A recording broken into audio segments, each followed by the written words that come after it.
নমস্কার বন্ধুরা, your পার্সাল YouTube চ্যানেলে আপনাদের প্রত্যেককেই স্বাগত। আর ভিডিওতে ক্লিক করার জন্য অসংখ্য ধন্যবাদ।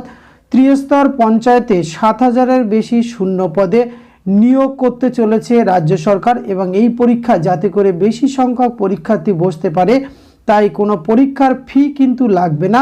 আর এই নিয়োগ প্রক্রিয়ার মূল দায়িত্বে সহকারে কমিটি গঠন হয়েছে জেলা শাসকের নেতৃত্বাধীন ডিস্ট্রিক্ট লেভেল সিলেকশন কমিটি অর্থাৎ ডিএলএলসির মাধ্যমে কিন্তু রিক্রুটমেন্টটি করা হবে। সামনে লোকসভা, তার আগে কিন্তু স্বচ্ছ নিয়োগ করতে চাইছে পঞ্চায়েত এবং পঞ্চায়েত সমিতির অন্তর্ভুক্ত যে সমস্ত পদগুলি রয়েছে সেখানে আপনারা এই পরীক্ষার ফি ছাড়া আবেদন করতে পারবেন।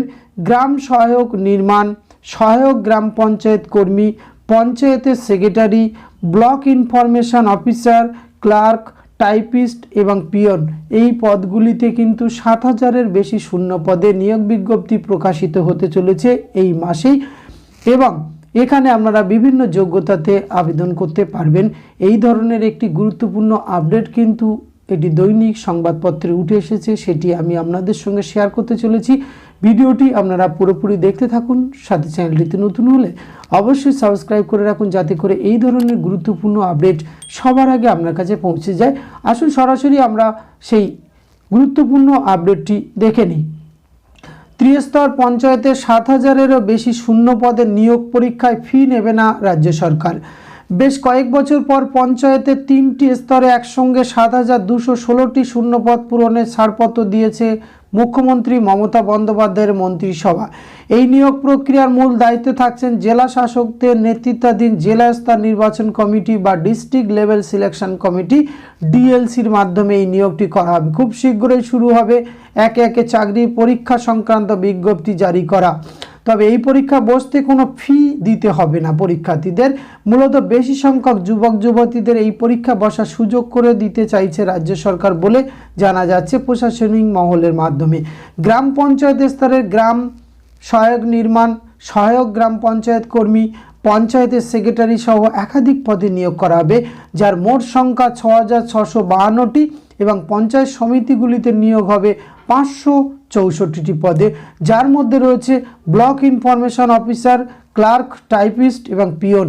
এখানে কিন্তু আপনারা ন্যূনতম যোগ্যতাতে এই পিয়ন পদে আবেদন করতে পারবেন। নিয়োগ হবে জেলা পরিষদের অ্যাসিস্ট্যান্ট ইঞ্জিনিয়ার, গ্রুপ ডি সহ একাধিক শূন্য পদে। ফলে একেবারে মাধ্যমিক উত্তীর্ণ থেকে ইঞ্জিনিয়ারিং ডিগ্রিধারী সবার জন্য কিন্তু সরকারি চাকরির দরজা খুলে দিচ্ছে নবান্ন। রাজ্য প্রশাসনের শীর্ষকর্তাদের মতে অন্তত ৩০ থেকে ৩৫ লক্ষ চাকরি প্রার্থী পরীক্ষায় বসার আবেদন করতে পারবেন। পরীক্ষা নেওয়া থেকে শুরু করে নির্বাচনের তালিকা তৈরি করা পর্যন্ত কোটি কোটি টাকা খরচ হবে রাজ্যের। ব্যাংক এবং অন্য চাকরির পরীক্ষার জন্য একজন চাকরি প্রার্থীর থেকে এক্সামিনেশন ফি বাবদ ৩০০ থেকে ৫০০ টাকা নেওয়া হয়।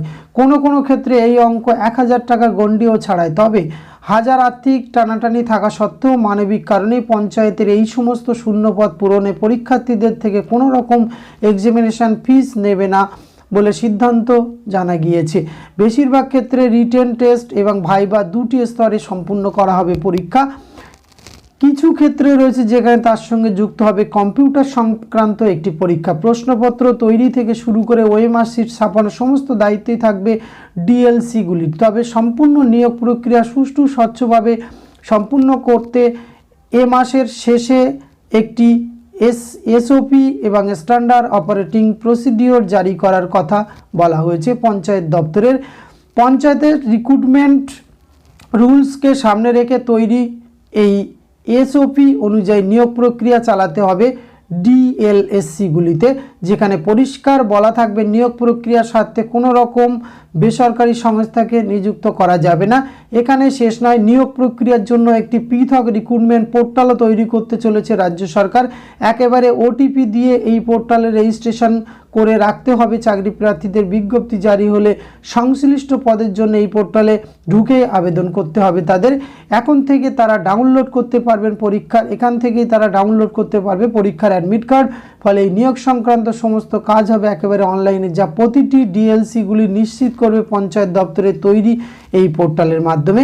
এই গুরুত্বপূর্ণ আপডেটটি কিন্তু আজ একটি দৈনিক সংবাদপত্রে উঠে এসেছে, সেটি আমি আপনাদের সঙ্গে শেয়ার করলাম এবং এই বিজ্ঞপ্তি কিন্তু ফেব্রুয়ারি মাসের প্রথম সপ্তাহে বা দ্বিতীয় সপ্তাহে প্রকাশিত হতে চলেছেন। তাই যারা ভিডিওটি দেখছেন তাদের কাছে বলে রাখবো যে এই ধরনের গুরুত্বপূর্ণ আপডেট বা অফিসিয়াল নোটিফিকেশান যদি সবার আগে আপনি পেতে চান অবশ্যই চ্যানেলটিতে সাবস্ক্রাইব করে রাখুন। ধন্যবাদ, প্রত্যেকেই ভালো থাকবেন।